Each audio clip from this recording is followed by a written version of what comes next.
Are you ready for survival mode to be done running the show? Learn about my validation sessions for your nervous system at coachingwithdrheidi.com. You're listening to It's Not Normal, It's Toxic. Let's clear the confusion, let's destroy the doubt, and let's find your freedom. Thinking you might be in an unhealthy relationship and feeling like crap about it, figuring out that just trying harder isn't really working, well, you're in the right place. It's okay, and I assure you, it's not your fault. You're doing better than you think you are. I'm your host, Dr. Heidi. I began working in this area in 2016, long after a 14-year toxic relationship had ended. I'm here now to give you truth and validation and to be the support person that I couldn't find but desperately needed way back then. This podcast is released every other week. Repeating previous episodes is a great idea too, because knowledge is power. Now, let's take your just try harder and let's point it in the right direction. On to the episode. As we continue the coverage of the toxic traits, um, you can start going through them. We're on number 4. People call them different names. I try to call them something you're going to remember. As if you recall a few episodes ago, my call to action for you to help yourself is to write these traits down and observe them in your own relationship so that if you need the validation on whether it's healthy for you or not, writing them down and observing behavior is going to help you immensely. Today's episode, I touch on um, the toxic personality's personal threat of peace, the threat of things being still, the threat of things running smoothly and being calm. They do not operate well if things are calm. I mean, think about it. Your life is chaos. It's 100 miles an hour all the time. You don't know if you're coming or you're going. Everything that you need gets put at the bottom of the list. Everything that they need needs to be done right now, and everything seems to be an emergency. Am I right? Now, you know how wizards and fairies carry around wands? What do they do with them? They make things appear. You didn't know that the toxic personality in your life was carrying around a wand, did you? The magic drama wand.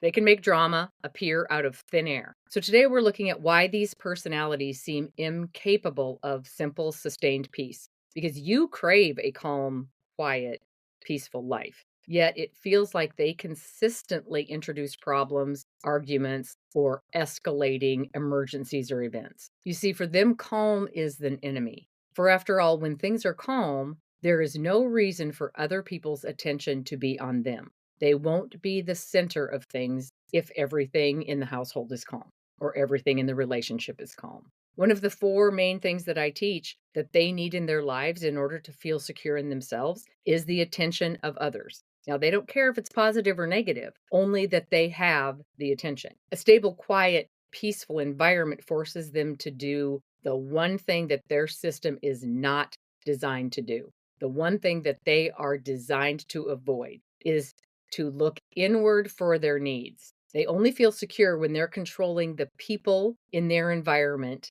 the schedules of the people in their environment, the time of the people in their environment, the feelings and emotions of the people in their environment. Peace doesn't allow that feeling for them. Peace allows us to feel in control. Peace makes them feel out of control. Stillness is terrifying because it shines a light on their internal insecurities and their ability to be okay within themselves. They need others for the self-security. Otherwise, insecurity is through the roof.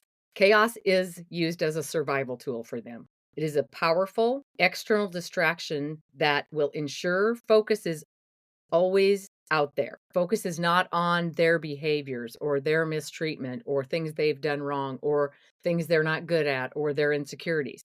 The focus is always on the outside of them. It's on a problem, it's on a crisis, it's on the conflict, and never internally on their feelings of possible shame, possible inadequacy, possible insecurity, possible fear. If they can keep the focus outside in this chaotic environment, they don't have to look within themselves, and possibly other people won't see it either. This is the key to understanding this premeditated drama. It's deliberate, yet sometimes unconscious. Toxic personality, the traits that they use to feel secure in themselves are very second nature because over time they become a habit.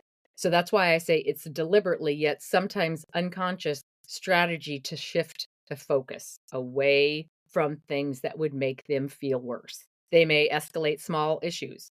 A minor disagreement becomes a relationship ending fight, or they will invent problems. They'll create urgencies over minor things to keep you engaged in their crisis. That's why they all of a sudden will notice the crumbs on the counter, when for the last 12 years, they've been leaving the crumbs on the counter because all of a sudden they need something to get your focus on.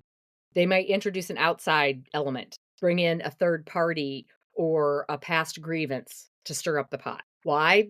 Because when there is drama, they are in the center of the emotional storm. In reference to the last episode, they're consuming emotional snacks from all of the available vending machines that are involved. And most importantly, they're controlling the emotional temperature in the room. They get to dictate the terms of the crisis, which keeps them in the position of power. Even if that power is destructive, power still makes them feel better about themselves. They escalate conflict because drama is more familiar and controllable for them than a state of peace. They don't know how to operate in peace. It may not always be negative. For example, it may be a sudden change of plans that leaves you scurrying around to pack a suitcase because he didn't tell you that you were going on vacation. Or it may be a project they all of a sudden decided to undertake, but you need to help them, which wipes your entire personal schedule out because now you have to help them. It may be overriding the parenting strategies that you agreed on, causing inconsistency in the kids and chaos in their behavior and breaking of rules in the house. You've seen it, you felt it, you lived it. I know you have. The power for you comes when you stop trying to solve the problems that they present and start observing how they have implanted that distraction to disrupt your life and to get your attention. It may not even be that they want your attention on them. It may be that they just want your attention off of you. I just thought of this because every time my former would leave town, I would get a list of to-dos so that while he was gone, my focus was on the list of to-dos. It wasn't seeing my friends or doing a hobby. You can stop asking, why are they so upset about this tiny little thing? And instead ask, what is this chaos distracting me from right now? And did I fall for that distraction tactic? When they use the magic drama wand and you can see the chaos as merely a control and a distraction tactic, it will immediately lose its urgency. Because logically, you know that some of the things they think are emergencies, you're like, there's really no hurry on that. But because they push it like such an emergency and such an urgent matter, you jump right on the bandwagon.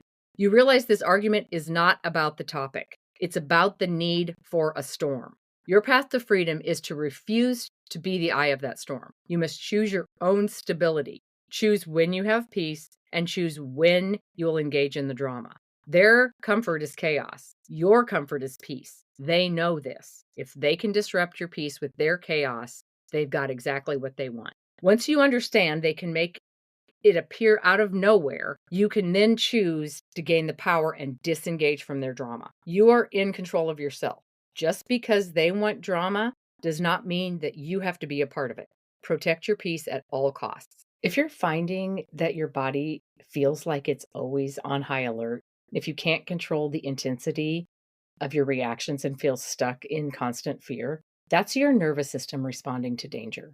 I designed the You've Got to Be Kidding Me validation sessions to help you immediately understand and begin to manage this. In this 3-hour guided session, we focus on understanding exactly how living in the emotional danger causes those changes in your nervous system.